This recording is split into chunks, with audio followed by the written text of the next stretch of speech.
Hi, welcome back to the video of Python for beginners. In the first part, you learned what Python is, how you can use Python, what are operators, what are strings, and what are variables. In the second part of Python for beginners, you will learn what data types are.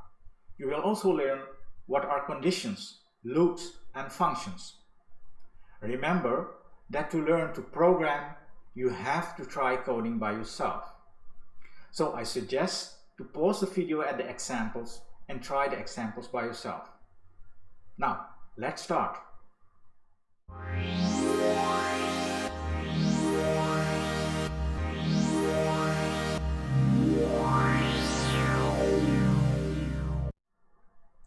Data types are an important concept in almost all programming languages.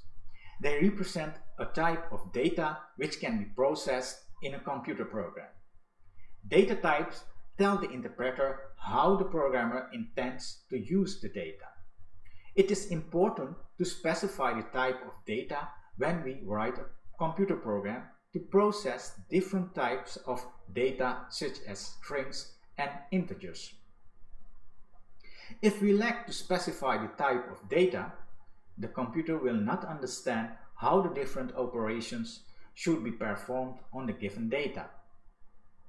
The Python interpreter can determine which data type we are storing, so there is no need to specify the data type in Python, as it understands a given data type automatically. We have already seen the string, integer, and the float data types in the previous video. In the next slides, we will discuss the list and the Boolean data types.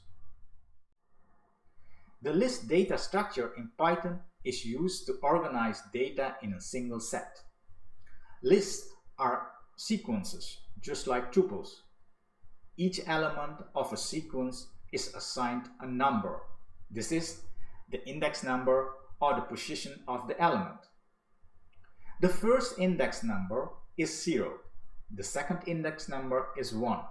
The third index number is 2, and so forth. On all sequence types, for example lists or tuples, we can apply operations like indexing, adding, multiplying, slicing, and checking for membership. A Boolean expression or logical expression evaluates to one of the two states, true or false. Python provides the Boolean type that can be either set to false or true. Many functions and operations return Boolean objects. The logical operator not can also be used to infer a Boolean type. Probably you are wondering now what will happen when we type Boolean values in the Python interpreter. Well, the Python programming language is smart. When we type the words true and false beginning with an uppercase, Python knows that it should treat them like Boolean instead of strings or integers. In real life, we encounter sometimes situations when we need to make decisions. Based on these decisions, we decide what to do next. Likewise, we encounter situations in programming where we need to make some decisions. Based on these decisions, we execute the next block of code. Flowcharts are very helpful in understanding and recognizing decision-making structures. In the next few slides, we will discuss the if statement. If statements consist of a Boolean expression which evaluates to true or false. If the Boolean expression evaluates to true, then the block of statement or statements inside the if statement is executed. If the Boolean expression evaluates to false, then the first set of code after the end of the if statement or if statements is executed. So in this example, x is only printed if x is greater than 5, which is the case in this example. We can use the if-else statement if we add a choice to a condition.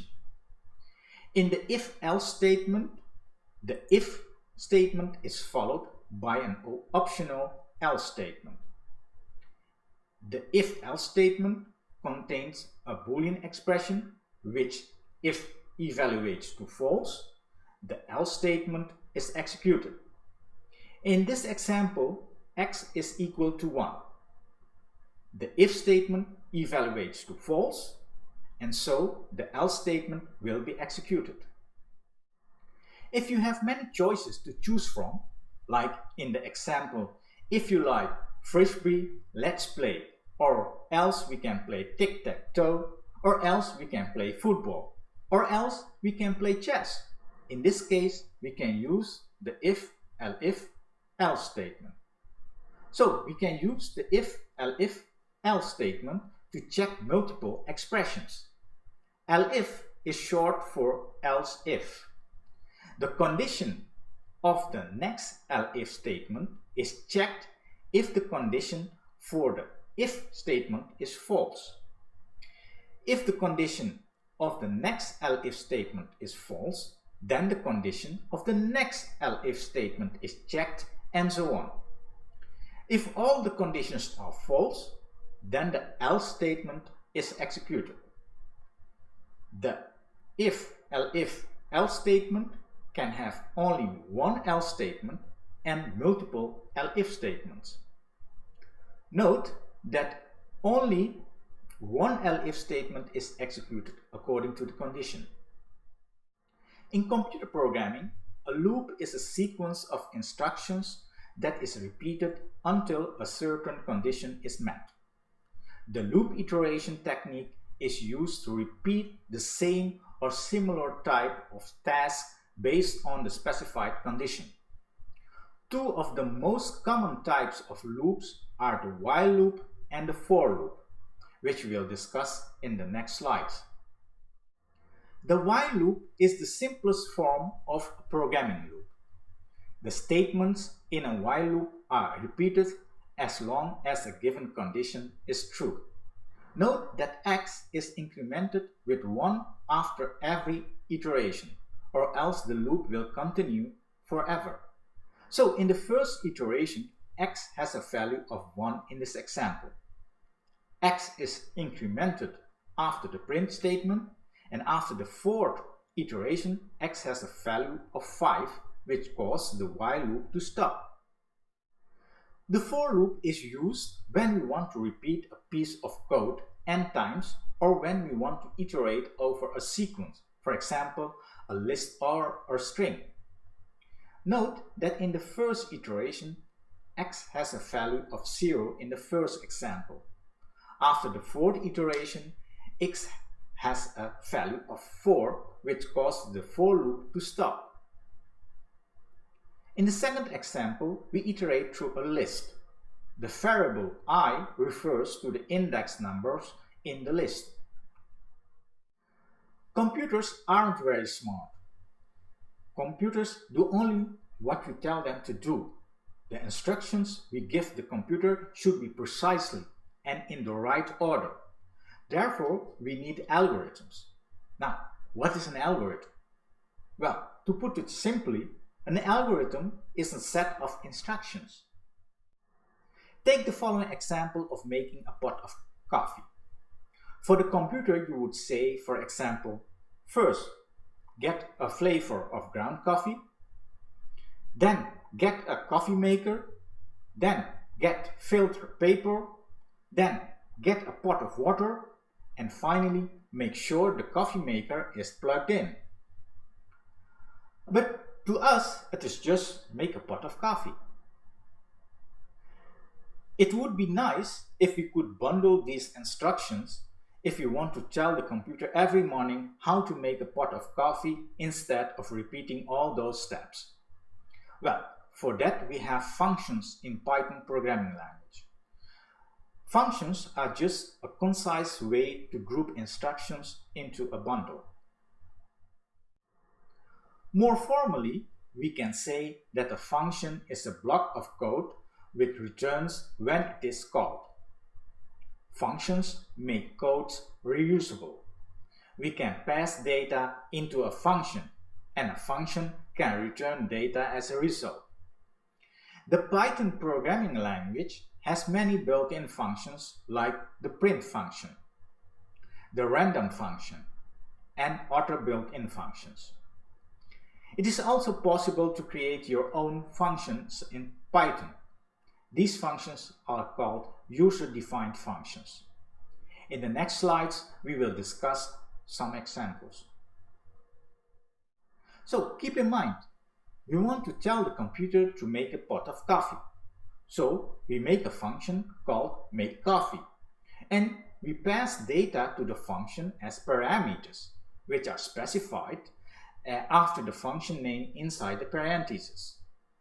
Here the parameters are coffee grounds, coffee pot, water, and filter paper. The parameters are separated with a comma if the function has many parameters. So now we can call this function every time when we want to tell the computer to make a pot of coffee. Here is another example. In this example, we make a function that asks us whether we have had a cup of coffee today. A function is defined by the def keyword. And when you want to call the function, simply call the function name. Here is one more example. Suppose that not everyone wants a cup of coffee, but some of them want a cup of water. How are we going to implement that in the function? Well, we can do that by the parameters. Parameters are variables in a function definition. So, in the example, we have the parameter drink that we pass into the function. Now we can call the function with any drink we would like. Let's call the function with the value water. Then the function outputs with have you had a cup of water today? And if you would like to check whether we have had a cup of coffee, you would call the function with the value coffee. So to recap, functions are defined by using the def keyword. Functions are called using parentheses. Functions take parameters as input and return outputs. The print function displays information but doesn't give a value. And the return statement gives a value to the caller. If you are programming in Python or programming in general, there are a few tools which are useful. You could use an integrated development environment, the so-called IDEs, to work with Python. IDEs make the life of a developer much easier. An IDE normally consists of at least a source code editor, a build automation tool, and a debugger. Some IDEs, such as NetBeans and Eclipse, contain the necessary compiler, interpreter, or both. Others, such as Sharp Develop and Lazarus, don't. An IDE can improve the productivity of software developers thanks to the fast setup and standardization across tools. Without an IDE, developers spend time deciding what tool to use for various tasks, configuring the tools, and learning how to use them.